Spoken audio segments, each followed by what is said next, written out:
I'm Jaakko Korhonen. I work at Open Knowledge here in Finland as a product manager. So we have a small team, and this is a service we run, a freedom of information portal. So we were talking about the publicity law earlier.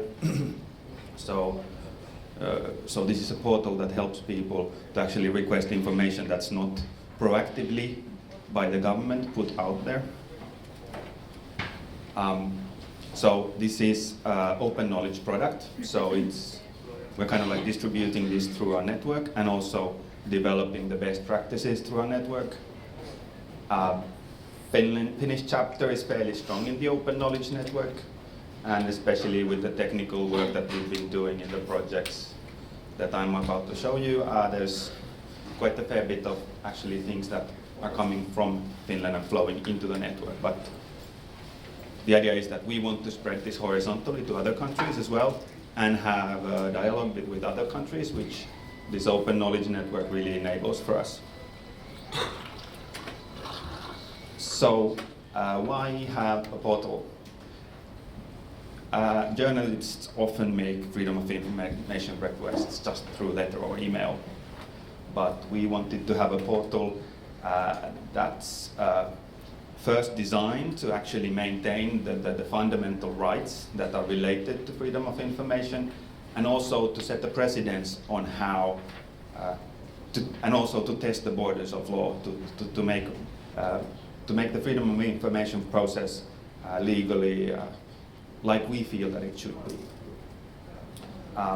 Also, the portal maintains a formal process, so we're able to actually, like, technically make it easy for most of the requests to go right, even though there would be some resistance from the public services.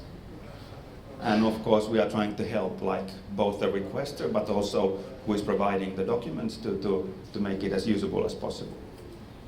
And then it's also very important that when you have new people who are coming to the service, so that it automatically makes some certain things that users wouldn't know how to make, but also that they spend as little time as possible making the requests. So basically the landscape we're talking about is that we have municipalities like Helsingi City who have a lot of employees, a lot of resources and can publish their data, but there are 390 municipalities in Finland, out of which only like the top dozen has capability to offer data like this. And then the rest, they might even not have a document management system. So this kind of portal is particularly meaningful when you're going outside the biggest cities. Also, there's a huge amount of hundreds of public organizations who have very diverse processes and ways to publish their data, and they might even not publish. So it's an important tool in that way. So let's see. Like Juha said, a demo is always better than slides. So this is the freedom of information portal. Unfortunately, of course, it's now in Finnish, but as in the content, but it has multilingual support, and we have been translating. So this is a product maintained by the Open Knowledge, and you can install it in your own country with your own languages. There are quite a fair bit of languages that have been made already available. We have now set up these three. So if we want to see, it has been already pre-filled with all the public sector contact info. So I can just start making a freedom of information request without knowing so much, Googling or finding out so much about the organization. And then I have a net form, and I just type in what I want. So, for example, if I know a document is already there, I just write the name of the document.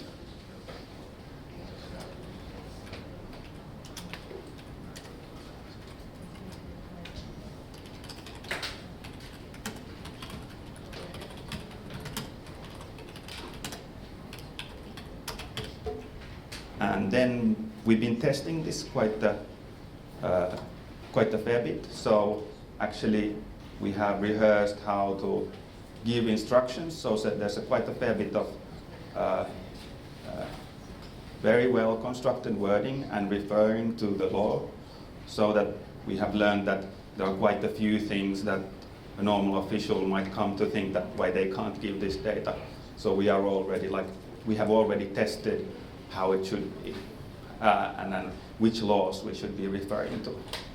And then when I make the request, it asks me to review it, and I can go back to the request. And then we have a social media community where we can kind of discuss about the requests that we have. So let's see. There might be an interesting one. Oh, right.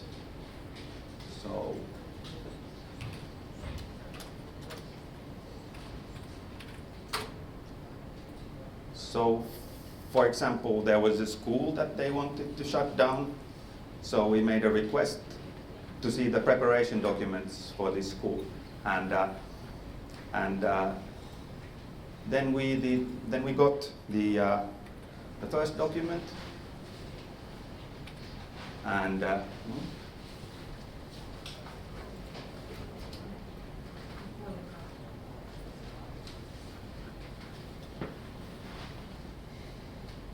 so it has all the logged. So it's maintaining the log of all the discussions that are related to this incident, so that even if there was a big amount of requests that happened at the same time, or if there was many people following the same request, it wouldn't be just buried in an inbox, but it actually follows these issues one by one. And then first we got this. So we just got one PDF document that was a memo from the school board, and oh, it's still loaded, right?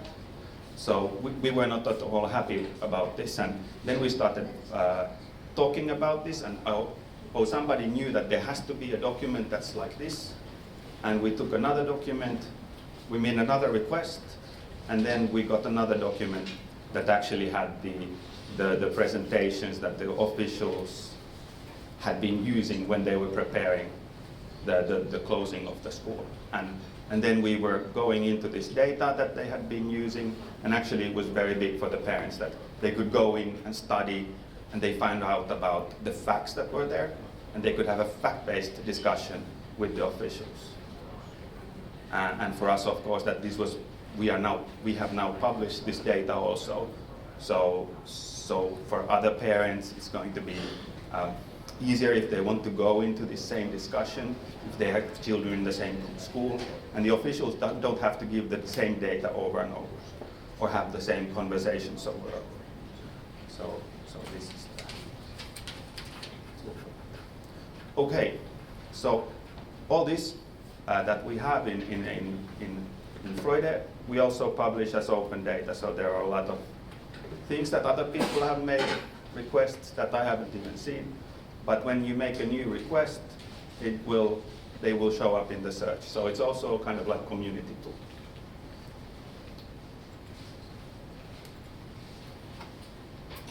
So another project we've been doing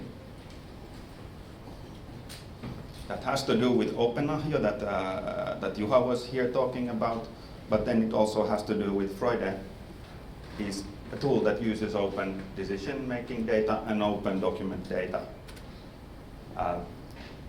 So there's been now, we're on the third year of a very big EU project with Iceland, Spain, and Finland together, and then there's a project lead from UK. We've been working on finding ways for civic engagement.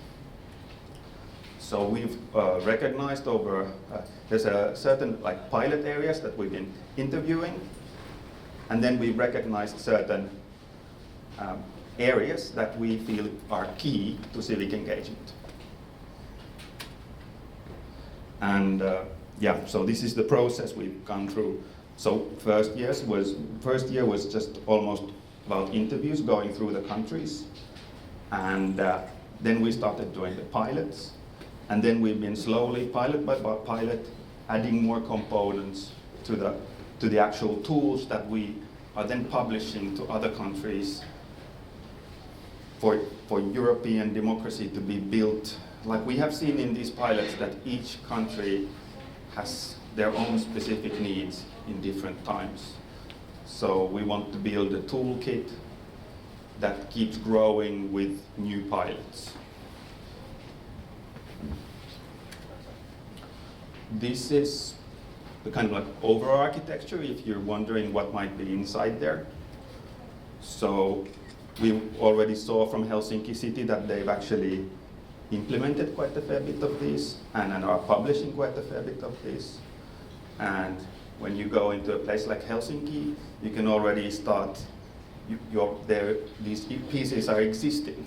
But then of course when you have a new pilot, you have to pick the ones that you're going to want to use in your project.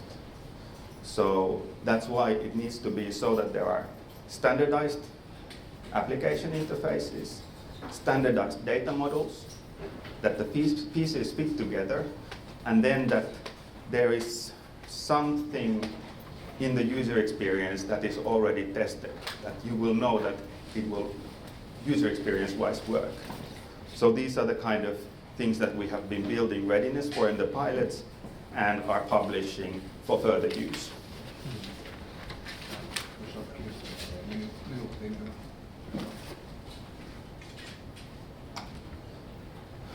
So the tools are published at tools.decentproject.eu, and it's an ongoing process. We are still adding tools.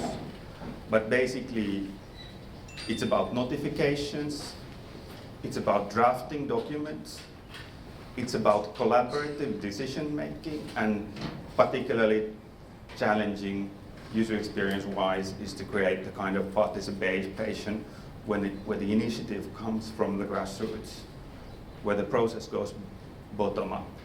It's fairly easy to do a centralized process where it comes top down. You have a specific person with enough resources, and then you can say that you have engaged this many people. But to make a bottom-up thing, that actually when people start feeling that they would need something, they're emancipated to do stuff, that's really hard to create. So we spent quite a fair bit of time to find the recipe for that. So it's a set of tools. Some of them are reusable, some of them are pilot specific, and some of them are yet to be published. And of course, doing something like this, we would always like it to be an ecosystem, but we prefer it to be open ecosystem. So any pilot can choose what is appropriate for them. But we have recognized that there is a certain set of things that you need to establish. And then, of course, it's up to each pilot to decide how to do that. There's a bunch of materials that you can find from decentproject.eu if you're interested. So right now with Helsinki City, we have an ongoing pilot where we are using Helsinki City data. And it has the decent look and feel, but it's already like integrated quite a few bits and pieces of what's been built before. So we're kind of like already standing on the shoulders of giants in so many ways. So what we're doing is we're reading the AHJA data, but then we are also enabling commenting on these issues. And then we're taking the same data and we're publishing it back. So for example, the city can go and find an application interface that's exactly what they are presenting, but added with the comments that people have given here. So this is in alpha, it's developing all the time, but basically soon we will have option to also add keywords, and then we will improve on the user experience based on how we see people using this. And the idea is to close the circle, so that there's an infinite loop in between the citizens and the government and the civil servants, so that they already in this preparation phase, they can start preparing things. And this is again, it's organization specific. So for example, this is now built to comply with the standards that Open Knowledge is promoting. And then if there was another NGO that wanted different kinds of standards, or if the city wanted to run something like this, it would look a bit different. But this is how we are doing it now, so this is a pilot for this EU project, and we expect this to be somewhat mature by summer.